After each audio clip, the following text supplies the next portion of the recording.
ladies and gentlemen. We are the Millie Goats. Merry Christmas. Merry Christmas Eve's Eve right now. Back in the day, Tex, before we had kids and we were all grown up and all that stuff, we used to go to the Christmas Eve's tacky Christmas sweater party in the hometown. I currently have the Griswold Moose glass that I'm sipping out of. It is episode 347. It's December 23rd, 2025. We're taking a gift or a break from wrapping gifts to wish you and yours a happy National Festivus Day, Tex. Festivus for the rest of us. Festivus for the 1997 episode of Seinfeld titled The Strike. George Costanza is the one who celebrates Festivus. The holiday was created by his father, Frank, and they celebrated it throughout George's childhood. Classic episode. Seinfeld is the best. Also, on a Christmas note, I just want to say I was watching The Grinch at the same time I was watching the bowl game here. And I just want to say that Cindy Lou is really the one to blame when everything went downhill for the Grinch, because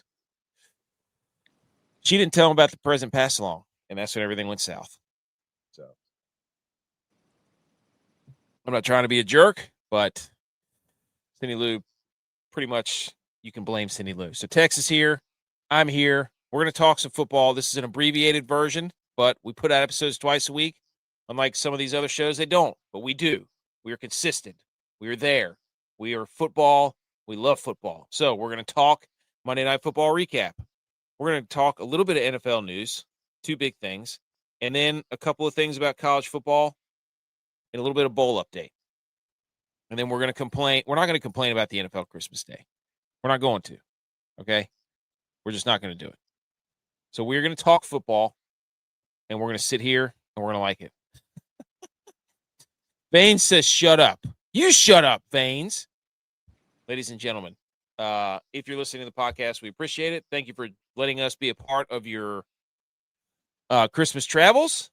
And hopefully you enjoy the show. Hit the like and the subscribe and all that stuff. Let's get into it. Tex, we got to thank Howdy Hats at howdy.hats.enc. Kitty with a flare is here. She says she likes your shirt. Santa hat, she loves your shirt. There you go. So, Turtle's here. So if you're listening to the podcast, we're filming in front of a live virtual audience, people from YouTube and Twitch and Instagram and Rumble and all those places. They're here with us. So we're going to talk football, ladies and gentlemen. Let's go. Okay, he wasn't saying shut up to you. I thought he was pulling in old Griswolds on me. I wasn't talking to you. And the Cowboys fan is here. What's up, buddy? Okay. Howdy.hats.enc on Instagram. They make these beautiful hats. If you'd like a hat, shout out to Colton, who was wearing his hat at the Panthers game and said he saw other people from App State that he was telling about the podcast. Shout out Colton at the Panthers game in the white and green robe Millie Goats hat. Also, shout out Quags wore his. Also, shout out Kaylin, Quags' wife, who won the fantasy football championship in our league. Shout out to her. So, she beat, I think, who did she beat? What were you about to say? She knows ball. Yeah, you have to say she knows ball. There's really no denying that she knows ball. So, howdy.hats.enc. Okay. Let's hit some music here and let's get into it, Tex.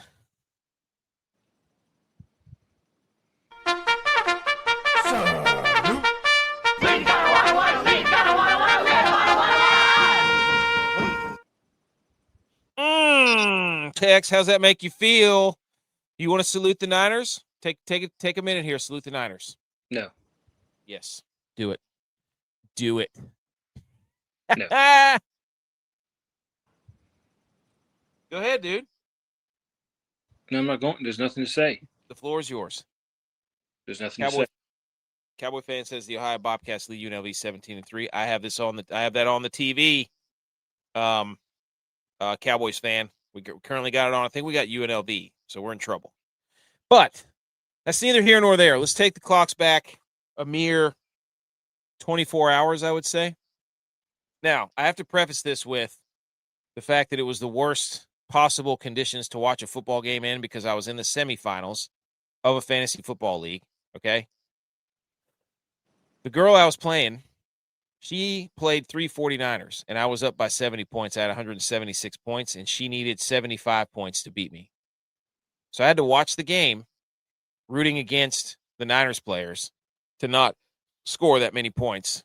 But I ended up losing anyway. She did score 75 points. So, complete disaster as far as that goes. But the San Francisco 49ers, 48-27, Indianapolis Colts, or over the Indianapolis Colts.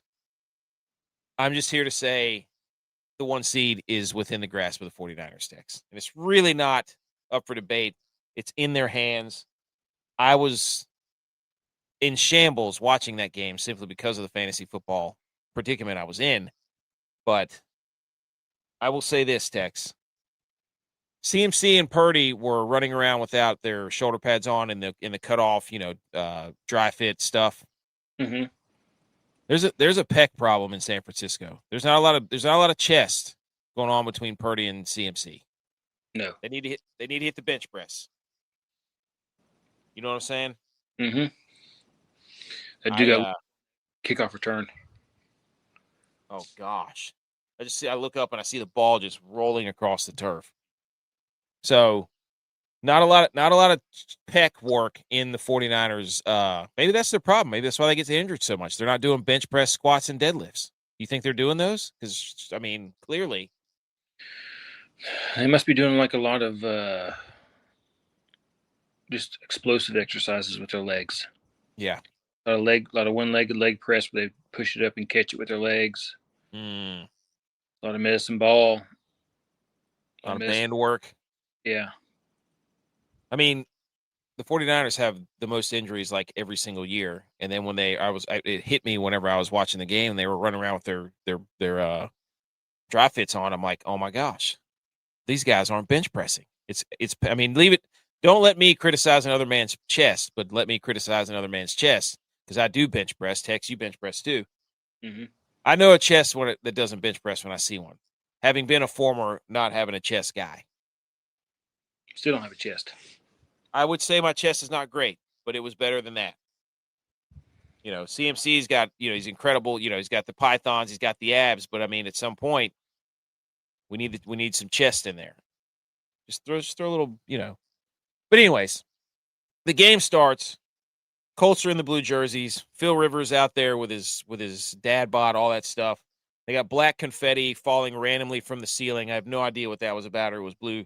Phillip Rivers comes out there on the first drive, 5-7, and then just absolutely torches Jair Brown for the first touchdown. I'm sitting here thinking, oh my gosh, I thought they were going to run the football against us. Nope.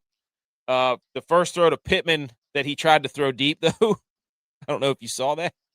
Mm-mm. Dude, Phil Rivers reared back and tried to throw a deep ball in like the first or second play of the game to Michael Pittman. Dude, that thing was like 10 yards short. It was bad. It was like whenever Buzz Lightyear the first movie when he tries to make the jump and thinks he could still fly. And then he gets like halfway through and the music cuts on and then he just hits the floor. That was like his football. Purdy comes back, 3 for 3, touchdown to Marcus Robinson. We get the kickoff return fumble right after that. Before the half, we had a bogus PI call that allowed them to get some points, the Colts, and then Pinero before the half was over hit a 64-yarder. 41 points at half was the most on Monday Night Football since 2018. Purdy in the first half was 13-17, 165 and 3. Niners, they don't punt. Okay. Finally got the run game going. The Niners are 5-0 since week 11 with a 34.4 points per game. That both of those stats lead the NFL. Big showdown with the Bears. The Niners are back. We just have to get our chest right. In order to say it with our chest, we got to do some chess. Okay? Yep. Brock Purdy has won 29 games as starter in his NFL career. Those 29 wins, 23 have been by double-digit margin. That's 79% of his wins. No other quarterback has at least 25 wins that has 3/4 of them come by double digits. Boom. I don't even know what that means. He's the first quarterback to throw for 5 touchdowns in a game since Steve Young in Super Bowl 29 versus the Chargers. That's the first game I remember watching. Holy cow. And he's the first to do it in a regular season since Joe Montana in 1990 against the Falcons. We had a franchise record, 6 passing touchdowns. The highest graded game by a quarterback this season, on PFF was Brock Purdy, 96.6.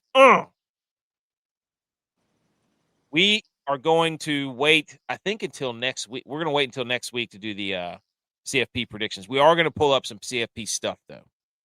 Cowboys fan says his friends at Texas A&M fan, he feels bad for them. They were frauds, dude. They were frauds. Marcel Reed, not as good as everybody thought he was. CMC hit 1,000 rushing yards. He needs 163 to get 1,000 and 1,000. He'd be the first player in NFL history to do that twice. That's pretty crazy, isn't it? Oh, yeah. Does any of that Brock Purdy information do anything for you? No. Would you rather have Dak Prescott or Brock Purdy? I mean, Dak Prescott's not going to sit out these last games. But he did get benched. He got benched last game for Joe Milton. Nope. 49ers are the first team in NFL history to with 80-plus points and no punts over a two-game span. The Niners haven't punted since November 30th. That's crazy, dude. The defense worried me a little early. They came out, and the defense, Phillip Rivers was running an absolute surgery class on how to instruct play calling at the line of scrimmage because he was eating everything up that the Niners were throwing at him, all of it. But I did not expect them to come out and throw the ball that much. Okay, Tex. Is it? Anyways, Niners win in the playoffs, hunting for the 1 seed. We're back. Really nothing you can tell me right now that's going to deter me from thinking that we're about to win the 1 seed and be at home the entire NFL playoffs. Seahawks look pretty good.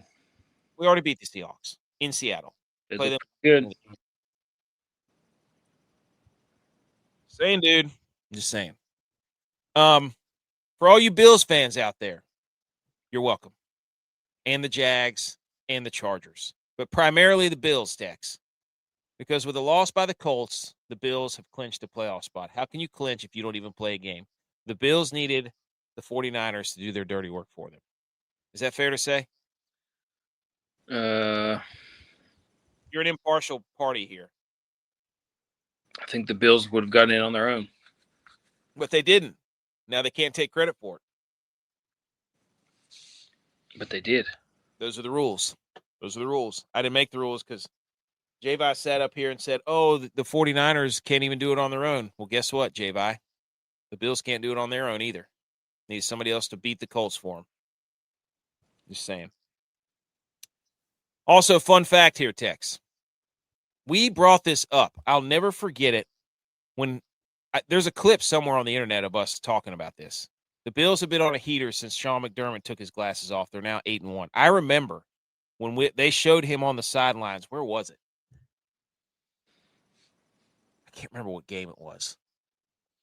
But I remember texting J-Vi, and I was like, dude, Sean McDermott can't show up in designer glasses. It was the Dolphins. It was the Dolphins. It had to be the Dolphins because Mike McDaniels is known for wearing designer glasses.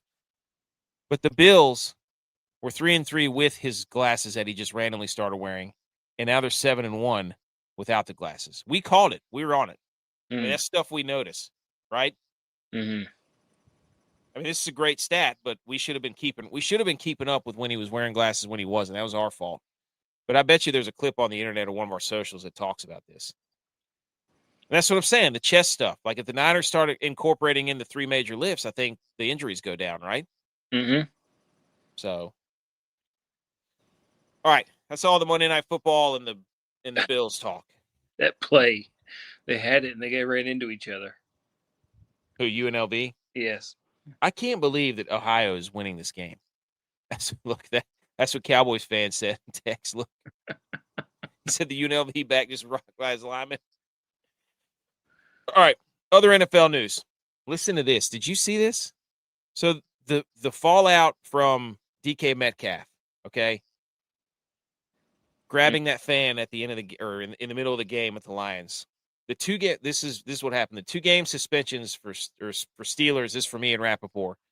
Steelers wide receiver DK Metcalf has been upheld by an appeals officer jointly appointed by the NFL and the NFLPA. Metcalf is out for the rest of the regular season and sees his $45 million in future guarantees voided, including $25 million that was fully guaranteed for 2026. Because he grabbed that dude, he just lost $45 million, basically. Does he have to retire from the NFL? I don't know. He needs to He can't. do some thinking. Dude, how do you recoup $45 million? He's gonna have to start an OnlyFans account or something. He's gonna have to sell blood or something. At $45 million, he's got to buy a lottery ticket for tomorrow night. Mm-hmm. $45 million, dude. So the guy that he grabbed came out with a response. It said the fan said he called DK by his full name, DeKalen Zacharias Metcalf, which prompted him to react the way he did. My box turtle has a felony warrants out of Chicago. What? The guy said I called him that, and then he grabbed me and ripped my shirt. I'm a little shocked, like everyone's talking to me. I'm a little rattled, but I just want the Lions to win, baby.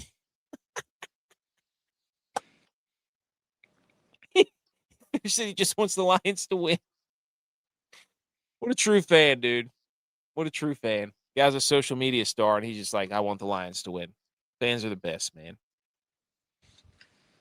I mean, what do you think about that? I mean, is he just soft? I mean, look at the Steelers wide receivers are, Deontay Johnson, Antonio Brown, Chase Claypool, George Pickens, all these guys that, is it just something that when you go put on that uniform, you just kind of lose your mind or something? I don't know. I think he's got a lot of passion and lives in the moment. Yeah. And he wasn't thinking about his future $45 million. You should have somebody you know what? He should have somebody in his ear that's just like, whenever he's about to do something, like he just wears like a small Bluetooth earpiece. Don't do that. You're going to lose a lot of money. Yep. It just, yeah. That is so much money. So much money. Other piece of news, Tex. The Chiefs have entered into an agreement with the state of Kansas to host Chiefs football beginning in 2031, the 2031 NFL season. Franchise is designing and building a state-of-the-art dome stadium, which is soft. Arrowhead Stadium will no longer be the home of the Chiefs following the 2030 season. Oh, that sucks. That the Chiefs are leaving? No, there's going to be a dome. Yes. And Javi said something that the AFC North was going to be the only collection of stadiums that was outside. That were all outside. Because the AFC West is going to have I think the Broncos are getting a new stadium. The Chiefs, the Chargers is indoors. And they were building it in Kansas, not Kansas City? Yeah, it's in Kansas. And something came out from Joe Pompliano. He said he read the 33-page term sheet, and to summarize, Kansas is giving the Chiefs $3 billion, and they get nothing in return. The Chiefs get to keep all the revenue. Kansas will own the stadium, but the Chiefs paying $7 million in rent annually, but that money doesn't go back to the state. It goes into an account the Chiefs can use for renovations, repairs, and all that stuff. So the Chiefs are literally having their cake and eating it too. I didn't even know this could be possible. That the state could be like, yeah, we're going to build you a stadium and you can just move in here and you don't really have to do anything. Like, that's like one of your friend's dads having like a vacation home and you go stay for it in like you have to go do like an internship there. It's like, yeah, just use my dad's house. So weird. That is such a weird. So do they have to change their name to the Kansas Chiefs? I don't know. Where's it at in Kansas? I think that part of Kansas is like Overland Park. That's weird, dude. That's gonna be weird. I would look it up, but I'm doing this on my phone. I'm pretty sure right borders Overland Park. Did Kansas just get hosed? They get fleeced. Did Kansas get fleeced? Could be totally wrong about that. Kansas got fleeced. If you're Missouri too, dude, man. I think that's one to take it from Missouri. A lot of rivalry there between Kansas and Missouri. That's so weird. Sure. So weird. Kansas got fleeced though. Is that the greatest trade in NFL history for $3 billion? The Chiefs got $3 billion in a free house, basically. Some are saying. College football update. The Bush's Beans Bowl. What they're doing with these bowl games is incredible. You know what I'm saying? So the Bush's Beans Bowl, Louisville wins. Who'd they beat? They beat Toledo. They beat them by 5, 27. Yep. The Bush's Boca Raton Bowl, they had a literal giant bowl of beans. If you're going to have a bean bowl, you have to have a bowl of beans. Pretty impressive, right? Mm-hmm. Where would you rank this in the Xbox Bowl, the Pop-Tarts, and the Mayo Bowl? And the Potato Bowl, too. Shout out Potato Bowl. I think that the Pop-Tart Bowl is still the best. Yeah. Well, they were the ones to go all in first. Like everybody else, it was like the turnover chain. You know what I mean? Mm-hmm. Like when you did the turnover chain, and then everybody started doing their version of the turnover chain. You know, kind of got. I wouldn't say watered down, but that's a lot of beans. Shout out the Beans Bowl. Love that. Okay. Let me hit the football drop and we'll talk a little college football here. Everybody shh. Football. Yay, yay. Okay, ladies and gentlemen. College football playoff. The numbers are in, Tex. Of course. College football playoff first round averages, 9.9 million viewers. The game on Friday, Alabama, Oklahoma, 14.9 million. Mm-hmm. Miami, Texas A&M on Saturday, 14.8 million. Ole Miss, Tulane, 6.2. JMU, Oregon, 4.4. Okay. This is a crock of you know what. This is to further pile on the group of five saying, oh, they don't bring the numbers, they don't do this. Because, Tex, you know what was going on during the Ole Miss Tulane game and the JMU Oregon game? What was it? The NFL games. Exactly. Do you know what channel JMU and Oregon and Ole Miss and Tulane were on? I don't know. I was watching on my phone. TNT. So the first two games, Alabama, Oklahoma, Miami, Texas A&M, ESPN, ABC, primetime, literally no other games on at that time. There might have been, was there an FCS? No, because both the FCS games were on Saturday. 12 noon, I think there might have been one D2 game on at noon. And then Ole Miss and Tulane was on TNT, and it was on the exact same time that 4 other college football games were on. Okay? And the same thing with JMU and Oregon. There was another FCS game on, Villanova and Illinois State. So you had 5 or 6 games on during the Tulane and Ole Miss, and you had at least 1 or 2 other games on JMU and Oregon, and those 2 games are on TNT. So, of course, the games, University or Miami and Texas A&M, Alabama, Oklahoma, of course, they're going to have more viewers. They're the only games on, and they're on the biggest networks. They just won't stop, dude. They won't stop. But on this show, we're not going to let it happen. We're not going to let you put this graphic up and then act like there weren't extenuating circumstances. Okay? BS. Not going to have that. Do you agree, Tex? Yes. Anything else to add to that? No, but I don't know when else they would have. I mean, they could have put that game earlier in the day, but I don't know if it had been 14.3 million or whatever it was. Well, let me ask you this. If Alabama and Oklahoma were playing at the same time as Chicago and Green Bay, the Packers, would their numbers have been the same? Probably not. No, of course not. You could have put JMU Oregon on that first Friday. It's an obvious choice. So and here it is. Here it follows up. Yahoo Sports says the NFL dominated over college football playoff and viewership. The Packers and Bears had 21.3 million. JMU, obviously. And then Eagles Commanders had 15.46 million over Tulane and Ole Miss. So, they knew exactly what they were doing. Genius, but don't sit there and act like, oh, these guys draw the big numbers. Like ESPN is doing, they're stacking the deck, essentially. All right, Tex. This is a graphic from CFB Rivalries on Twitter, at CFB_rivalries. We give credit on this show. They came up with this idea of not an expanded playoff, but a play-in playoff. Okay? What do you think of this? So this year, the first two teams out you'd have a play-in series, which would be on the same weekend as the Army-Navy game. You'd play it after that game. So you would have had JMU play BYU, and then you would have had Tulane play Notre Dame. And then this graphic comes up that the 12 seed play-in winner gets to go to Oregon, and then the 11 seed goes to Ole Miss. What do you think of that idea? I can get behind that. I just don't want it to be the group of 5 teams every time. Oh, no. I mean, I don't think it will be. I think Group 5 team deserves to be in, but I think this is a pretty cool graphic.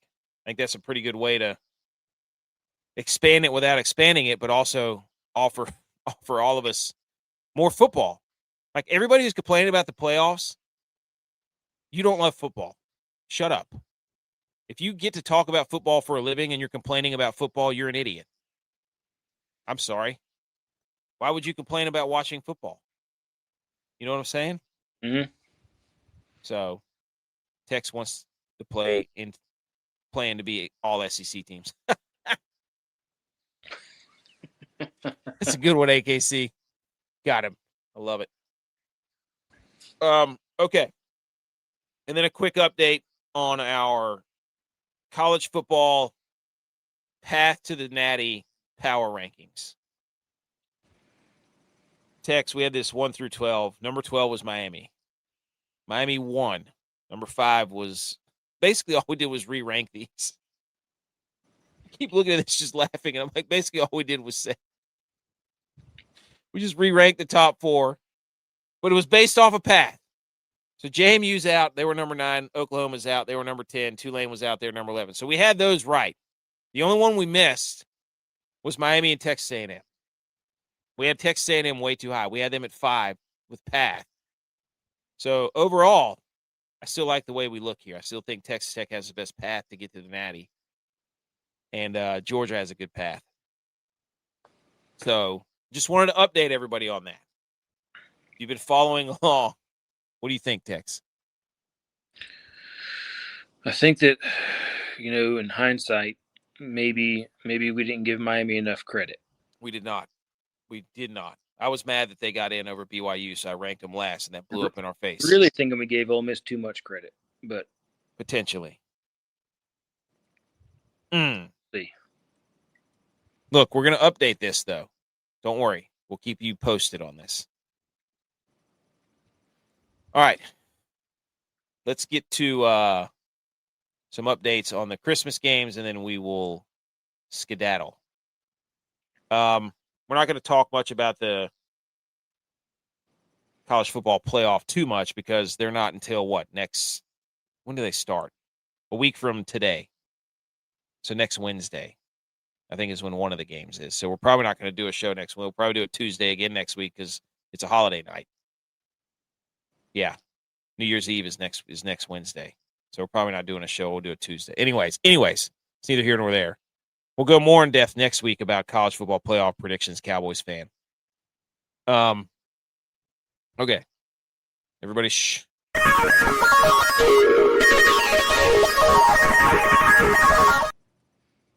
Tex, here's I hate how they put, I almost crossed this out. It says holiday games. And they got this little Christmas or candy cane patch they put on the jerseys. And the NFL is bragging about a full day of football on Christmas. And look, this goes back to the same argument we had about the college football thing. If you're sitting there yelling about playoff college football and that it sucks, you don't love football. If you're yelling and complaining about 3 NFL games on Christmas, you don't love football. Okay? If you think for 1 second that I'm going to watch Dak Prescott versus Josh Johnson, Jared Goff versus Max Brosman, Bo Nix versus Chris Aludicon over the NBA on Christmas, you're exactly right. I'm going to. Because I will not watch the NBA. I don't care about the NBA on Christmas. I will gladly put together some stupid parlay with the boys We will send out a group message to each other, and we will say, "Hey, who we riding tonight? Who we riding today?" And then We're gonna say Cowboys, Lions, Mm. and Oh. Broncos. dude, Road Dogs, the Jesse James Road Dog Parlay. Yep, Road Dog Parlay. I love that. We're gonna have to make a graphic.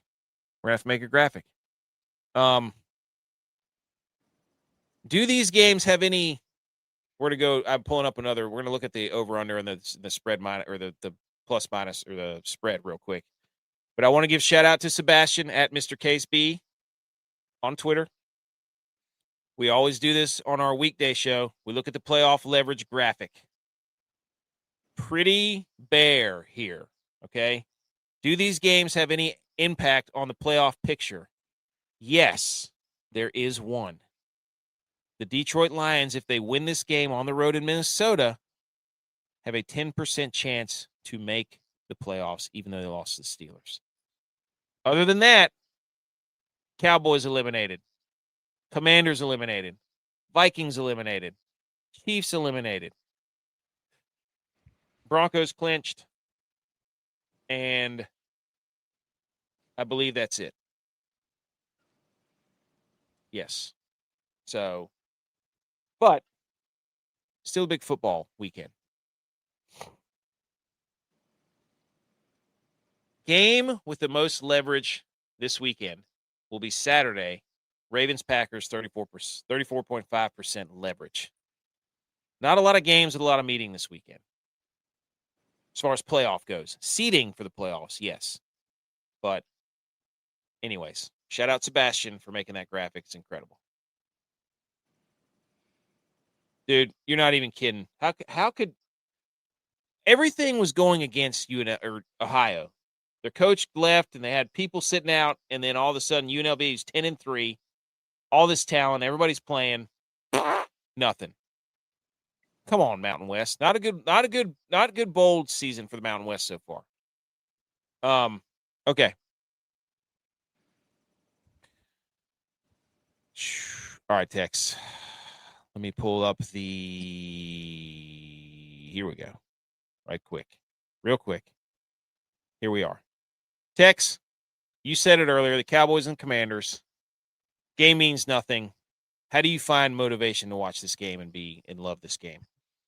I mean, as a lover of football, I'm going to watch this game knowing that these games set the tone for next year for the Cowboys. And guess what? In July, he's playing, and we know that he's out for the win because wins matter. No matter when you get them, even if they don't matter. In July, you'd be loving it. In July, you'd love a Cowboys Commanders game, wouldn't you? Yep. That means nothing. So if you're going to complain about this, you're tell me Cowboys Commanders, I'm watching. Yeah. If you tell me, look, here we go. Incentives. Here's what to watch. Deebo Samuel needs 2 catches and 61 receiving yards and 2 touchdowns to get $1 million. Yep. This is prop betting day. This game matters because of rivalry, though. You got to have bragging rights, and on top of that, the Cowboys will have the best division record. Ooh, I like that angle. Yes, the Cowboys are out of the hunt. They're done. But bet your Deebo Samuel props, okay? Josh Johnson, who did play with Deebo Samuel in San Francisco for a time. So connection right there. Dallas is favored by 7, over-unders 50.5. Do you like any of those? Weather's going to be nice. It's in Washington. How many Santa Clauses and Grinches are we going to see in the stands? There's got to be a bet for that.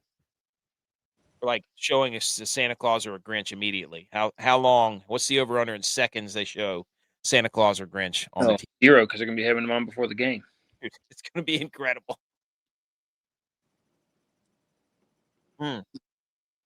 Do you like any of those? Do you like Cowboys money line? Do you like the spread? Do you like over or what? I'm going Cowboys. Cowboys. Spread cover the spread for sure. Okay. All right. I like that the best. Cowboys -7. Yep. There you go. Love that. At least. Love that AKC. 25.5 seconds. So from when they show the kickoff. Can't be. Let's go. When the game starts, how long before they show a Santa Claus? Man, I wish we could. I wish everybody listening to the show, we bet that. I wish that was a bet somewhere. I wish I could bottle this Ohio State QB right now, or this University of Ohio QB. Parker Navarro. Yeah. He's a baller now. With his nose all bleeding, tampon stuff, nose like a wrestler, mustache, saying a prayer at the emblem there at the end of the game, leading us. Love it. Last first down. Love it. Okay. 4:30. Lions. Vikings. Lions favored by 7.5, over under 43.5. Vikings season's done. JJ McCarthy's out. We got Max Brosmer. Pretty much irrelevant. Lions have a chance. They got a small, slim chance they have to win this game. So at least this game means something to someone. Okay? Is there anything you like from a picks perspective on this game? Once again, Lions will cover the spread. Really? Oh yeah. I just don't think that the Vikings will have any juice on offense. The Cowboys and the Lions getting all the holiday games, and the Chiefs. Like they're the Cowboys, Lions, and Chiefs play every holiday now. They play Thanksgiving and Christmas. It's out of control. Dan Campbell calling offensive plays has been a disaster. And I think the Vikings are going to get after Jared Goff. I would disagree with you. I would think the Vikings cover the spread because Jared Goff with pressure is absolutely terrible. I would bet the over in this game, 43.5. Because the Lions defense sucks. I don't care if it is Max Brosmer. Anyways, 8:15 game. There's no props that matter in that game. Broncos, Chiefs. Chiefs, their fans are going to be really sad because now begins the farewell tour from Gee-Haw Field and Arrowhead Stadium, so on and so forth. Broncos need to win this game. Chiefs are starting their third-string quarterback. Shout out Gardner Minshew for not tearing his ACL as an ACL survivor. Can the Broncos rebound, Tex? Because they got demolished by the Jags. So, what do you like in this? Broncos are favored by 13.5. Over-under is 36.5. What do you think, Tex? 12-3 Broncos, 6-9 Chiefs. Over. I love the confidence. I love it. The Chiefs don't do anything well, and I think the Broncos defense are a bunch of fugazis, by the way. I think they've been getting torched recently. At home, too, by the way. Let's see. Yeah, they gave up 26 to the Packers at home. Man, they gave up 34 to the Jags at home. What a joke. Broncos fugazis. Broncos are on fraud alert. Fraud alert. He said he was looking like Aaron Rodgers out there, the quarterback from Ohio. We're going to the Birmingham Bowl. No, I don't think we are. I wish it was late notice. We didn't know they were even in a bowl. He said, don't answer text because it's a group of 5 game, so don't worry about it. All right, so who are you taking in this game, Tex? What do you like here? You like the over? Who wins? The over. Love it. America wins. Mm-hmm. So, over in the Chiefs Broncos. Over in the Lions Vikings. Cowboys cover the spread or money line? Cover the spread. I don't like that. Cowboys by $1 billion. I don't like it. I would disagree. So, all right. Agree to disagree. Okay. It's Christmas. Christmas is the time for sharing. Okay. Update on today's bowl games. Louisville wins 27-22. Western Kentucky wins 27-16. And we just saw that Ohio won. And then earlier this week, sad state of affairs, Tex. Utah State, 6-7. They got beat pretty handily by Washington State. Great offensive line, though. Great offensive line. Okay. Line looked really good in that game. Looked really good. Helmets, elite. The Utah State helmets, elite. Love those helmets. Tomorrow night, there is a game. December 24th, Christmas Eve. Hawaii.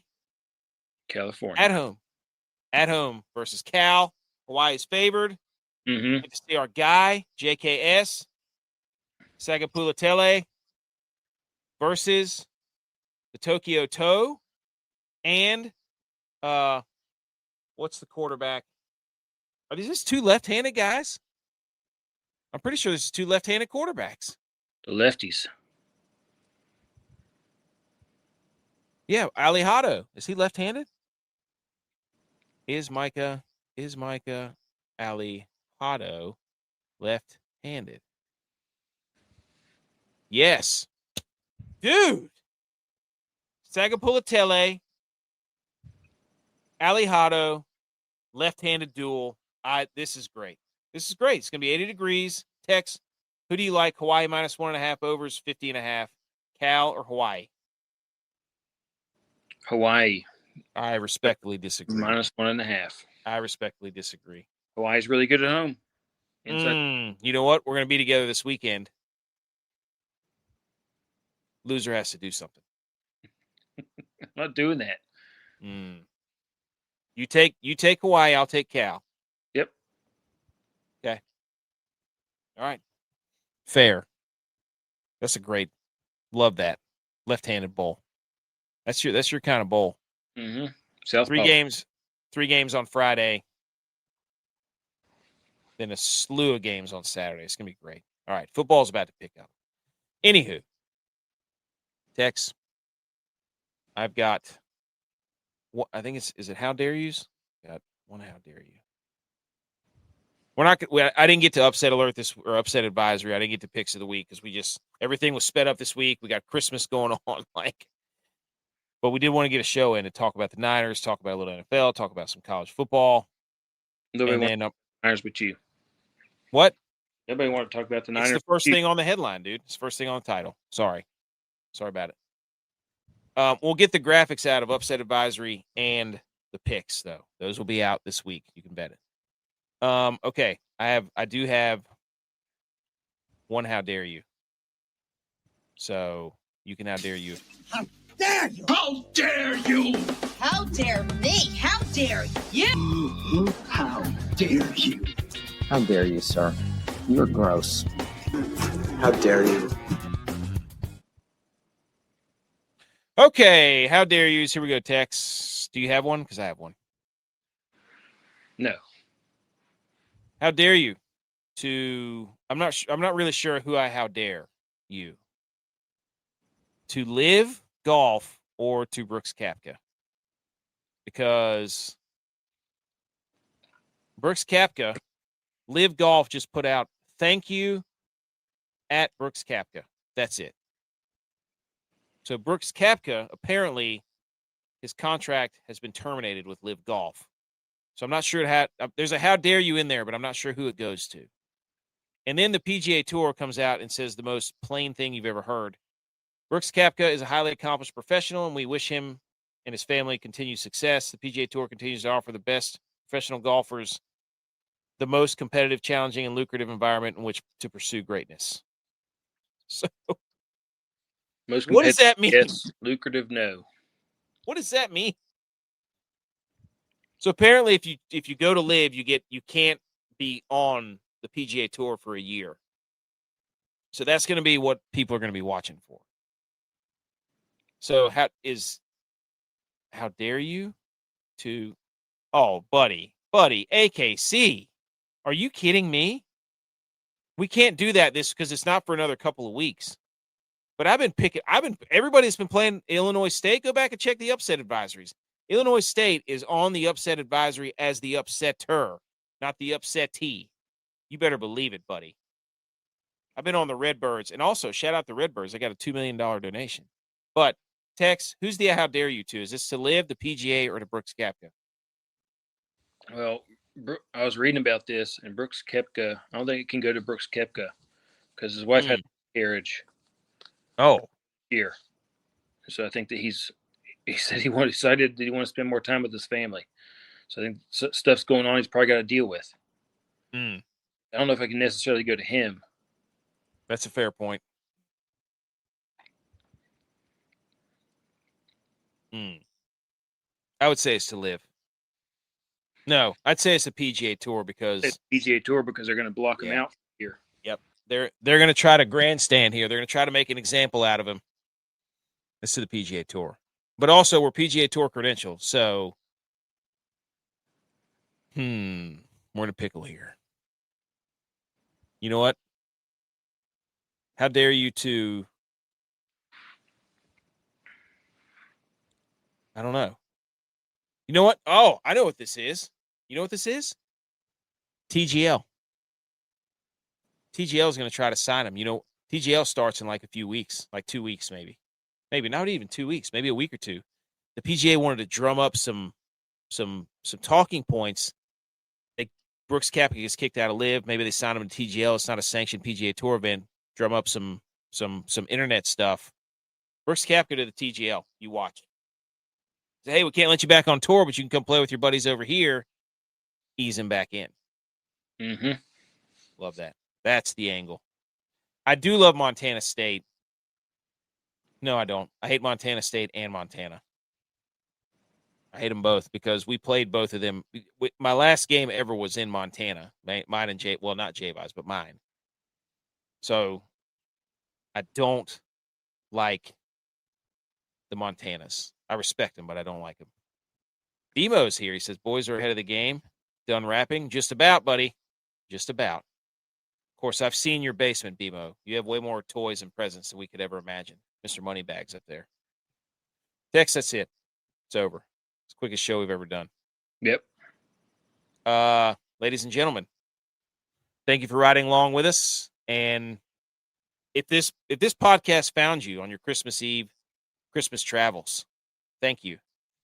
We see all the numbers. The numbers on Facebook are out of control. We're approaching 1 million views per month, which is crazy. We thank you. Wish everybody a Merry Christmas. Just like the Temptations. We wish you all a Merry Christmas to each one of you. But anyways, follow us on all the socials. Download, like, subscribe to the podcast. Everybody. I wish I had a Christmas song to play, but I don't. So here's football in the key of us. Football, you're so cool. Merry Christmas, everyone. We're going to stay happy holidays on this show. Football, we